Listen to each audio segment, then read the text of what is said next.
Hello বন্ধুরা, আজকে গল্পের নাম সাধু বাবা ও ইঁদুরের নতুন গল্প। এক গহীন বন জঙ্গলে পাহাড়ের চূড়ায় সাধু বাবা ও একটি ইঁদুর বসবাস করত। তাদের মধ্যে বেশ সখ্যতা ও বন্ধুত্ব ছিল। সাধু বাবার চুল ছিল জটাধারী। মাঝে মাঝে ইঁদুর নিম পাতা চিবিয়ে সাধু বাবার মাথায় দিত, এতে সাধু বাবার মাথার উকুন চলে যেত। এভাবে আস্তে আস্তে সাধু বাবার সাথে ইঁদুরের বন্ধুত্ব আরও গভীর হতে লাগলো। একদিন ইঁদুর ভাবলো, ধুর, এই ইঁদুরের জীবন আর কতকাল, যদি একটু অন্য কিছু ভালো কিছু হতে পারতাম তাহলে তো জীবনটা উপভোগ করতে পারতাম। সে সাধু বাবার কাছে গেল, বাবার কাছে গিয়ে আর্জি করলো, হুজুর হুজুর, আমাকে তো প্রায় সাপ তাড়া করে, আমাকে সাপ বানায় দাও। সাধু বাবা বলল, যা তুই সাপ হয়ে যা। যেই না বলা সেই কাজ, সে সাপ হয়ে গেল। কিন্তু কিছুদিন পর আবার দেখা গেল সাপ হয়ে চলাফেরা করার মাঝে মাঝে বেজি তাকে আক্রমণ করতে চায়। হ্যাঁ, এ কী সমস্যা। ইঁদুর তো ভালো ছিলাম, আবার সাধু বাবার কাছে যায়।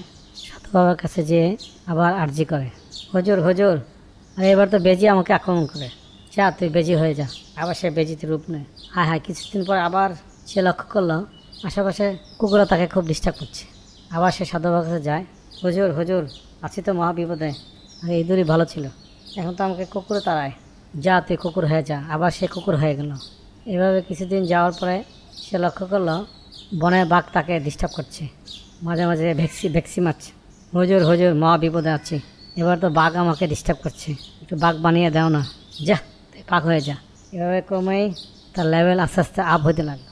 সে লক্ষ্য করলো বনের সিংহ আর তাকে কোনো পাত্তা দিচ্ছে না, মাঝে মাঝে হুম করছে, হুজুর হুজুর, আমাকে সিংহ বানায় দাও, যা তুই সিংহ হয়ে যা। সে সাথে সাথে সিংহ হয়ে গেল। তার ভিতরে একটা অহংকার ঢুকে গেল, সে হয়ে গেল বনের রাজা।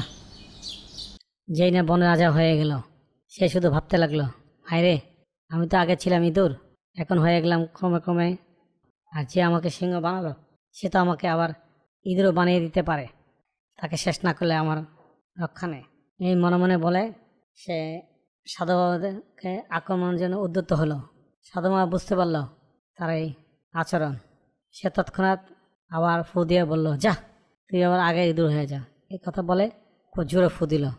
তার ফুয়ের সাথে সাথে একটা ঝড় আসলো। ঝড়ের বাতাসে সে পাহাড়ের চূড়া হতে নিচে পড়ে গেল।